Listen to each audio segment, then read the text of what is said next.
हाय दोस्तों, कैसे हो आप लोग। आप सब बहुत अच्छे होंगे। तो चलिए, जहाँ भी होंगे, मेज कुर्सी चाहे जैसे भी होंगे, बिस्तर पर। और ठंडी में भाई, ठंडी है तो ठंड से बचिए। और हम अपने चलते हैं प्रॉफिट एंड लॉस की तरफ। ये बहुत आसान सा सवाल है। अगर आपको बैठे बैठे देखना है तो बैठे बैठे देखिए, पर सीखते रहिए और सीखते रहेंगे तो एक दिन न एक दिन काम में आएगा। वही होता है ना कि खाना अपच हो जाता है लेकिन शिक्षा अपच नहीं होती, पढ़ाई अपच नहीं होती। तो चलिए, अपने फर्स्ट पर चलते हैं हम। फर्स्ट नंबर सवाल पर इसमें कुछ नहीं कहा है। बस आपको एक चीज़ ध्यान रखना है। सबसे पहले अपने अंदर का डर निकाल दीजिए कि यार मुझे आएगा कि नहीं। ये कंफर्म करिए कि आएगा।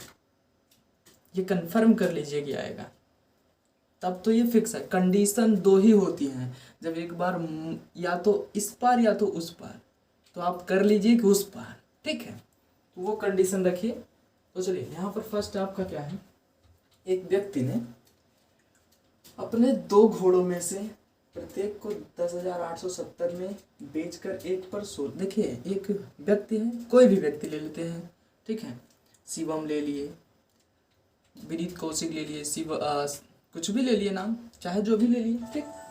तो उसमें मान लीजिए वह व्यक्ति क्या काम कर रहा है। अपने दो घोड़े, घोड़े का नाम कुछ भी आप रख सकते हैं, ठीक है। तो चलिए, हम यहाँ पर 10,870 में क्या कर रहा है, बेच रहा है, ठीक है। लेकिन कंडीशन देखिए, लाभ और हानि में क्या कर रहा है कि एक पर 16% लाभ क्या कर रहा है। एक पर भाई 16% लाभ कमा रहा है, तो जी हाँ। दूसरे पर क्या कर रहा है, 16% हानि। अरे यार, एक पर तो लाभ हो रहा है, दूसरे पर हानि। तो गजब है ना सवाल। उठाइए, पूरे लेन देन में उसे कितने परसेंट लाभ तथा हानि हुई। अरे मेरे भाई, सवाल तो हल। हमने क्या बताया था आपको कि हमने एक सूत्र लिखवाया था। जब ऐसे प्रश्न आए जो सेम लाभ हानि के हो, ठीक, तो उनके सूत्र क्या होते हैं हमने बताया था। उभयनिष्ठ लाभ हानि बटे 10, और कोष्ठक में स्क्वायर लग जाएगा। क्योंकि आप जानते हैं जब डबल संख्या होती है, जैसे हम बता देते हैं कि अगर 2 × 2 है तो 2 का तो स्क्वायर लिख सकते हैं ना। देखिए, बराबर इसको 2 का स्क्वायर तो कर सकते हैं। तो जी हाँ, कर सकते हैं। अगर कर सकते हैं तो ये सवाल भी पूरी तरीके से कर सकते हैं। चलिए देखते हैं हम। तो सबसे पहले आप क्या लिखिए, हानि। हानि परसेंट बराबर कुछ नहीं भाई, क्या था, उभयनिष्ठ लाभ हानि क्या है, 16, और बटे में 10। अरे यार, ये तो हल हो गया। और स्क्वायर, स्क्वायर क्योंकि 16% लाभ है, 16% हानि हो रही है। तो 16 16 तो सेम है ना, तो 16 का स्क्वायर तो कर सकते हैं ना। तो चलिए, हो गया। अब हम कुछ नहीं करते। अगर आप 16 में 10 का भाग करेंगे तो भी 1.6 आएगा, और डायरेक्ट भी 1.6 हम काट के निकाले, 1 0 काट दिए, यहाँ पर पॉइंट लगा दिए, तो हमारा ये छोटा होकर 1.6 आ गया। और ये स्क्वायर रहेगा। अच्छा, स्क्वायर का मतलब तो आप जानते हैं, गुणा उसी का उसी में। तो जी हाँ करके देखते हैं ना। तो 1.6 का गुणा इसी में कर देते हैं। अब इसको हम हटा, ठीक। तो 6 छक्का 36 के 6, 3 6 1 6 3 9। उसके बाद भाई 16 के 16। तो यहाँ आ जाएंगे आपके 6 9 6 15, और उसके बाद 1 1 2। तो 2.56। अब आप सोचेंगे ये कैसे आया। तो मेरे भाई, अगर जिसको ये दशमलव का ना जोड़ घटाना गुणा भागना आता हो, हमसे कमेंट करें, हम उसको सब बता देंगे। और जनरली चीज़ आपको आना चाहिए, ठीक है। तो चलिए, ये आपका जैसे हम बता देते हैं इसमें 6 छक्का 36 किया हमने, यहाँ पर आ गया आपका 6। उसके बाद 6 का 6 और 3 9 आ गया, तो यहाँ पर हो गया। लेकिन यहाँ पर पॉइंट पॉइंट लगा है, और यहाँ पर 1 छक्का 6 1 1 क्या है। और जब 2 पॉइंट पर दशमलव है तो हम 2 पॉइंट के बाद दशमलव लगा देंगे, ठीक। मतलब 2 संख्या के बाद लगा देंगे, तो हमारा 2.56 आ गया। ये आंसर आपको समझ में आया होगा। और आप इससे भी फास्ट कर सकते हैं। कैसे, चलिए बताते हैं। जैसे हमने अभी आपको ये समझाने के लिए पूरा प्रोसेस किया, आप तो देखते मान कर दोगे यार। 16 है बटे 10 है, पॉइंट लगा, 1.6 का तुरंत 1.6 में मल्टीप्लाई किया, 2.56 आ गया। लो, इतनी जल्दी आएगा यार, क्योंकि कैलकुलेशन आपका फास्ट रहना चाहिए, ठीक। और कैलकुलेशन फास्ट है तो सब कुछ फास्ट है, ठीक है। अब यहाँ पर सेकेंड सवाल हमारा देखिए। सेकेंड सवाल तो बिल्कुल सरल है यार। सेकेंड सवाल कुछ नहीं कर रहा है। देखिए, ये एक पुस्तक का क्रय मूल्य, अगर आपको आता है तो वीडियो को पॉज करें और तुरंत लगाएं, ठीक। एक पुस्तक का क्रय मूल्य, क्रय मूल्य मतलब जानते हैं, हमने कई बार बताया, खरीदा गया यार, तो बिल्कुल सरल है, 110 रुपये में। और विक्रय मूल्य 123.20 है। वाह, अगर आप किसी चीज़ को 110 रुपये में खरीद रहे हैं और 123.20 में या फिर 123.20 में या फिर उससे अधिक में बेच रहे हैं तो आपको तो लाभ मिलेगा ना यार। अच्छा, जैसे आपको एक जनरल चीज़ बताते हैं, अगर आप किसी टॉफ़ी को 5 रुपये में खरीदे और किसी को 50 रुपये में सेल किया तो फ़ायदा तो हुआ ना यार। तो वो ये तो हमेशा लाभ बता रहा है, तो कुछ नहीं करना। इसे बेचने पर पुस्तक विक्रेता को कितने % लाभ होगा। अब तो सीधा लाभ पूछ लिया तो लाभ % लिखिए, लाभ % बराबर। अच्छा हाँ, एक चीज़ और, आपको सबसे पहले ये देखना होगा कि हम कितने में खरीद रहे हैं और कितने में बेच रहे हैं। हम खरीदे 110 रुपये में। मान लीजिए ये विशाल साहब है, एक लड़का विशाल है, उसने 110 रुपये में क्या किया, ये कुछ सामान खरीद लिया। ठीक है, मान लीजिए वही पुस्तक खरीद लिया विशाल, और वही पुस्तक संजीव को 123 रुपये में बेच दी। तो जी हाँ, अगर विशाल ने क्या काम किया, 110 रुपये में खरीद लिया, और कोई लड़का संजीव है, उसको कहा लो भाई 123.20 में तुम ले लो यार, और संजीव ले लिया। अब बताइए विशाल को फायदा हुआ कि नहीं। तो जी हाँ, विशाल को फायदा होगा। चलिए, तो विशाल को फायदा कितने का हुआ, अब ये चेक करेंगे हम। तो 123 रुपये हुआ और माइनस कर देंगे 110, हमारा कितना आ जाएगा। यहाँ पर 20 है तो 20 रखे रहेंगे, यहाँ पर 3 का 3, यहाँ पर 1, ये कट हो जाएगा और 0.20। तो ये भैया मेरा लाभ हो गया।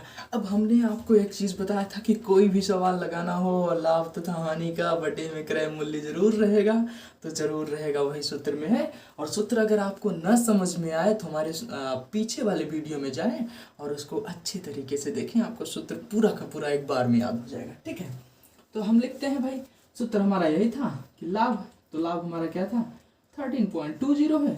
और ये भैया तो आंसर आ गया यार, 110 हमको क्रय मूल्य लेना है। क्रय मूल्य अब क्या था, हम इसको इरेज कर देते हैं, उसके बाद आपको लगा कर बताते हैं। अब तो आप तुरंत लगा लोगे यार, मल्टीप्लाई बाय 100 करो। अच्छा, अब तो 100 कर लिया तो आंसर तो आ गए। ठीक, आंसर आ गए यार। अब देखो काट के देखो, इसको कट किया 0 0 यार, अब तो तुरंत आंसर आ गए। कैसे, अब हम इसको मल्टीप्लाई इसका कर देते हैं 100, थोड़ा कम चल रहा है, तब तक आप करते रहिए, हम बताते हैं। तो क्या आपने इसको कर लिया, अगर नहीं किया तो हम तुरंत काट के बताते हैं। इसको हम क्या लिखते हैं 100, और ठीक है हम इसको कट किए 10 से 10, तो हम यहाँ पर एक 13.20 लिखते हैं। अब 13.20 हो गया, और मल्टीप्लाई अगर हम 10 का करेंगे तो यार हमारा 132 तो आ ही जाएगा। कैसे किया, हमने एक 0 काटा, एक ये जो पॉइंट है इस तरफ कर दिया, तो हमारा 132 आ गया। अब 132 में अगर हम 11 से भाग देंगे तो हमारा क्या आ जाएगा, 11 का 11 आ जाएगा यहाँ पर, और 11 दूना 22, 12% हमारा लाभ हुआ। कैसा लगा सवाल, आपको तुरंत समझ में आया होगा, नहीं आया तो फिर काट के देख लीजिए, आप तुरंत आ जाएगा। ठीक है, अब हम अगली सवाल की तरफ चलते हैं, तो चलिए आप भी। ठीक, यहाँ पर देखिए, एक साइकिल को 1960 में, मान लीजिए कोई शिवम नाम का लड़का है, उसने 1960 में क्या किया, एक साइकिल को खरीद लिया। ठीक है, फिर क्या किया, खरीद कर 1862 में कोई विनीत नाम के लड़के को 1862 में बेच दिया। अरे यार, अब क्या, उसने तो खरीदा बहुत ज़्यादा में लेकिन कम दाम में बेच दिया, तो उसको तो हानि होनी ही तय है। तो देख लीजिए ना, पूछ कर रखा है कि हानि कितने % हानि होगी। अब भैया गलती तो किए हैं शिवम भाई कि खरीद के और ज़्यादा में खरीद के कम में बेच रहे हो, तो हानि तो होगी ना यार। तो जी हाँ, हानि तो होगी। तो अब हानि यहाँ निकाल लीजिए आप, यहाँ पर 1960 है, 1862 घटा दीजिए, कितने आ रहे हैं आपके, 10 में से 8 यहाँ पर। उसके बाद भैया ये तो हो जाएंगे आपके क्या 15, अब 15 में से 6 गए, हाँ 15 में से 6 गए, कितने बचेंगे आपके 9। अब ये 8 के 8 कट गए, यहाँ पर तो 98 आ गया आपका हानि यार। तो जी हाँ, 98 आ गया ना, तो आप कुछ नहीं, यहाँ पर लिखेंगे हानि % बराबर आपका वही 98 रहेगा। अब बटे में क्या रहेगा, आप तो जानते हो क्रय मूल्य, तो क्रय मूल्य इनका कितना है 1960, अब मल्टीप्लाई 100 करेंगे और आपका तुरंत आंसर आ जाएगा। आंसर ला दीजिए यार, देखिए कट करेंगे 0 से 0, अब तो बचा 196 और 98। तो सबसे पहले हम 2 से कट कर देते हैं ना, यहाँ पर 2 9 18 आ गया, बचा 1 2 8 16, यहाँ पर 98 बचा, और इसको हम 98 को 2 से काटते हैं, कितना बचा सीधा आ जाएगा, 2 चौके 8 आ गया और 2 9 18, यानी 49 आ गया और ये 98 आ गया। अच्छा ये बताइए आप, अब हम कुछ नहीं करते हैं, मल्टीप्लाई 10 से कर देते हैं क्योंकि 1 0 तो बचा था। तो 49 मल्टीप्लाई 10 करेंगे तो 490 आ जाएगा। 490 को 98 से मल्टीप्लाई करके देख लो ना कितना आ रहा है। 98 मल्टीप्लाई बाई 5 से करते हैं, 8 5 40 हुए 4, अब 5 चौक 20, नहीं 5 चौक 20, 4 कितने होते हैं जोड़िए, 20 4 24, क्या तो 240 ही आ रहे हैं यार। तो और कितना हम कर सकते हैं इसको, अच्छा सॉरी यहाँ पर 98 है ना, 8 45 5 9 45 4, ओ आपका आंसर आ गया। देखिए 8 45 के 4 और यहाँ पर आ जाएंगे आपके 0 और 5 9 45 4 49 आ जाएगा आपका। तो 490 से 490 कैंसिल, आपका 5% हानि है। आपकी कैलकुलेशन वीक नहीं होगी तो आप फास्ट कर सकते हैं, जितना फास्ट करेंगे उतना फास्ट होगा। अब बताइए हानि कितनी हुई, शिवम भाई को 5% का झटका लगा। ठीक, तो इस तरीके से आप पूरे के पूरे सवाल को कर सकते हैं। जितने सवाल कल और वीडियो में लाएंगे आप देखते रहिए। धन्यवाद आपका, थैंक्स फॉर वॉचिंग।